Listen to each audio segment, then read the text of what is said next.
Supreme Leader Iran dikonfirmasi meninggal oleh Donald Trump sehari setelah Donald Trump declare perang terhadap Iran. Dunia lagi nggak baik-baik aja, banyak roket berluncuran, bahkan Dubai aja kena dampaknya sampai turis-turis itu nyangkut semuanya di airport. Kalau udah gini ada potensi perang dunia ketiga, kita tuh harus apa sih sebagai orang Indonesia dan arah market itu kemana? Aku bedah semuanya di dalam video ini karena faktanya ada 3 negara yang bakal kena dampaknya dari perang ini. Pertama, Cina itu bisa krisis energi karena selama ini mereka itu sebenarnya sign deal dengan Iran untuk supply 10-15% oil dari Iran ke China. Kedua, Rusia bisa kehilangan benteng selatannya karena Iran itu sekutu militer Rusia dan pemasok drone ke Rusia. Ketiga, India itu bisa kehilangan investmentnya di Chabahar. Chabahar adalah pelabuhan yang bisa mengakses ke Asia Tengah tanpa harus lewat Pakistan. Alhasil dari serangan ini dan panasnya geopolitik sekarang, harga minyak sudah pasti naik karena Straits of Hormuz itu sudah pasti akan ditutup juga oleh Iran yang berujung kepada aset anti-inflasi seperti emas untuk naik juga. Selain itu, saham Amerika di industri pertahanan juga pasti bisa ikut naik.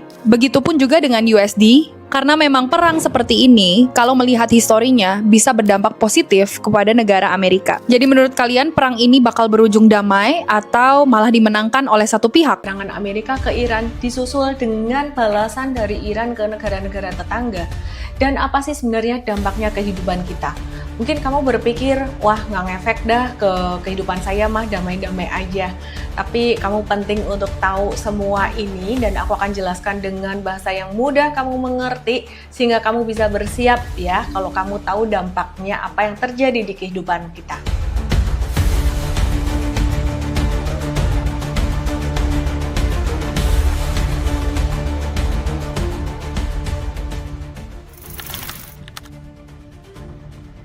Halo, aku Ellen May, trader dan investor saham dari tahun 2007 dan founder M-Trade. Subscribe dulu sebelum lanjut nonton ya.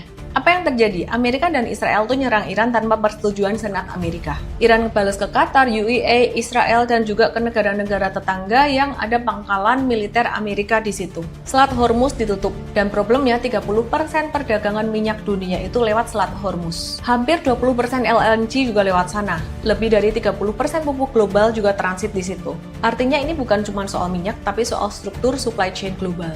Begitu jalur ini terganggu, harga energi naik. Begitu harga minyak, gas, batu bara, energi naik, seluruh biaya produksi dunia jadi terdorong naik. Karena energi itu adalah input fundamental dari semua sektor. Dan itu bakalan bikin inflasi di seluruh dunia, harga barang-barang jadi naik. Dan bisa jadi krisis finansial berikutnya. Pertanyaannya, kenapa Iran jadi target? Nuklir kah? Bukan.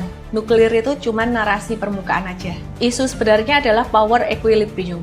Kenapa? Karena Iran tuh berada di titik persilangan antara Timur Tengah, Asia Tengah, Laut Kaspia, dan juga jalur energi Eurasia. Kalau Iran jatuh atau berubah blok, maka kondisi global atau keseimbangan global itu bisa bergeser. Negara lain yang terdampak misalnya, yang pertama, China. Jadi seperti Trump menangkap Presiden Venezuela waktu itu yang disasar tuh bukan cuma Venezuelanya aja, tapi sebenarnya pertarungan Trump dengan China. Ya, jadi kalau kita perhatikan, China tuh mengimpor sekitar 70% kebutuhan energinya.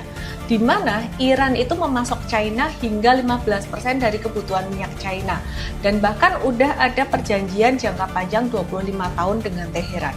Terus China tuh butuh Iran bukan cuman soal butuh energi atau minyak aja, tapi juga untuk nge-bypass sistem sanksi barat. Kalau Iran jatuh ke Amerika, China bisa kehilangan jalur energi murah. China juga kembali rentan terhadap kontrol maritim Amerika. Supply security China juga bisa terganggu. Dan itu bakal nyentuh inti stabilitas ekonomi China. Oh ya, masih ada lagi, lithium di Iran. Jumlahnya 8,5 juta ton cadangan lithium di Iran. Dan ini berarti Iran tuh punya kendali atas baterai EV global ke depan. Karena lithium bahan untuk bikin baterai. Kalau sampai China dan Iran ini ngebangun supply chain bilateral di luar sistem dolar terkait dengan lithium juga, itu ancaman banget buat dominasi teknologi Amerika. Nggak heran ya China langsung ngirim 16 pesawat kargo militer yang berisi peralatan perang teknologi yang buat ngelawan Amerika. Negara lain yang terdampak, India. India tuh terkunci oleh Pakistan secara darat. Jadi dia tuh butuh Iran melalui pelabuhan Chabahar yang merupakan proyek besar India di Iran supaya India tuh bisa berdagang lewat Iran menuju ke Asia Tengah dan mengimbangi China-Pakistan Economic Corridor. Nah, kalau Iran itu jatuh ke tangan Amerika atau berubah arah, maka yang terjadi India tuh kalau mau ke Asia Tengah harus lewat Pakistan, padahal Pakistan kan musuhnya ya. Nah, ini jadi permasalahan besar buat India. India kehilangan jalur kontinentalnya, Pakistan dan China makin dominan, dan keseimbangan di Kashmir tuh jadi makin sensitif. Jadi ini bukan soal perang langsung, tapi ini soal leverage. Oke, sekarang kita bicara soal Rusia. Rusia sedang ditekan di barat oleh NATO, di utara oleh Arktik, dan secara ekonomi karena dia kena sanksi. Nah, Iran tuh adalah buffer di selatan. Selama Iran itu anti barat atau nggak jatuh ke barat atau ke Amerika, Amerika tuh nggak bisa sepenuhnya menguasai Timur Tengah. Jadi Rusia tetap punya akses secara logistik dan militer alternatif gitu. Dan jalur Laut Kaspia tuh tetap aman. Nah, kalau Iran berubah, dia pro barat atau jatuh ke tangan barat atau ke Amerika, Amerika tuh bisa memperluas pengaruh militernya di kawasan yang dekat Rusia. Dalam hal ini, Rusia bisa kehilangan kendali strategisnya dan jadi lebih gampang ditekan oleh barat. Nah, sekarang kita bicara tentang dimensi keuangan ya, tentang kekuatan USD. Jadi, tahu nggak sih kalian kalau Iran, Rusia, dan China itu sudah mulai melakukan transaksi yang nggak pakai USD, transaksi non-dolar Amerika, karena mengurangi ketergantungannya terhadap dolar Amerika. Kalau sistem ini berkembang, maka permintaan USD itu bisa turun, defisit Amerika makin sulit dibiayai, dan dominasi finansial Amerika tuh bisa terus menurun juga pengaruhnya. Jadi konflik ini tuh bukan cuma perebutan kekuasaan, tapi bisa dibilang sebagai pertarungan mempertahankan arsitektur keuangan global. Dampaknya ke Indonesia gimana? Dampaknya struktural, bukan cuma sekedar kenaikan harga minyak atau BBM. Jadi APBN 2026 itu mengasumsikan harga minyak sekitar $70 per barrel. Pertanyaannya, bagaimana kalau harga minyak tuh naik ke 100 sampai $120? Ada dua skenario besar yang sama-sama berat. Satu, skenario pertama, pemerintah menambah subsidi agar harga BBM tuh nggak terlalu naik. Konsekuensinya apa? Defisit anggaran bisa melebar, penerbitan surat utang bisa meningkat, dan bisa ada resiko penurunan rating kredit. Kalau itu terjadi, bukan cuma dana asing yang keluar dari Indonesia karena kredit rating diturunkan, tapi kita juga berpotensi kena imported inflation. Harga barang impor jadi lebih mahal karena nilai tukar rupiah kita bisa melemah.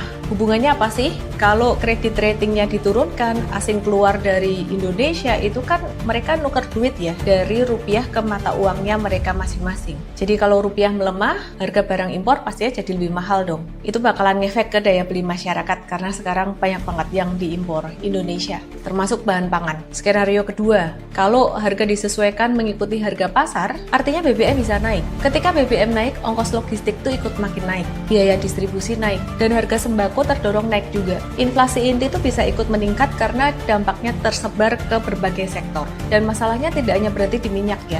Sekitar 33% perdagangan pupuk dunia itu melewati Selat Hormuz. Jika jalur ini terganggu, maka harga pupuk bisa naik, biaya tanam makin meningkat, dan akhirnya harga beras ikutan naik. Inilah yang disebut dengan multiplier effect. Energi mahal tuh bikin biaya produksi mahal. Produksi mahal bikin distribusi dan logistik mahal. Yang bikin barang konsumsi mahal, konsumsi tertekan dan melemah, laba perusahaan turun, potensi PHK meningkat, rasio kredit bermasalah atau NPL perbankan bisa naik, dan siklus ekonomi jadi melambat, jadi ada potensi perlambatan perekonomian, dan jangan sampai deh terjadi krisis finansial.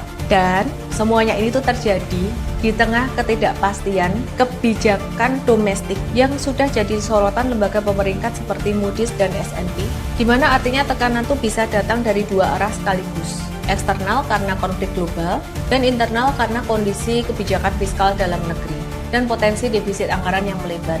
Jadi apa yang harus dilakukan saat ini? Yang paling penting itu sebenarnya nomor satu adalah memperkuat fondasi keuangan kalian sendiri, karena kita nggak punya kendali dong dengan Amerika, Iran, Israel, perang-perang ini kita nggak punya kendali, bahkan kita nggak punya kendali ke pemerintahan kita sendiri juga kan.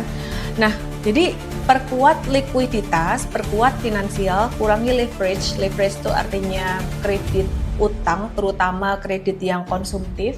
Jaga cash flow keuangan pribadi kalian, Dan diversifikasi risiko atau diversifikasi investasi, jangan semuanya di satu instrumen tertentu. Jadi kalau misalkan mata uang rupiah potensi melemah, itu investasi apa sih yang oke? Salah satunya Indon, atau kalau saham, saat ini saham yang lagi bagus mungkin saham sektor komoditas, tapi bukan untuk FOMO dihajar juga. Jadi kalau saham, aku saranin kalian belajar di webinar and trade start dulu supaya tahu timingnya, nunggu retracementnya tuh yang bagus di mana.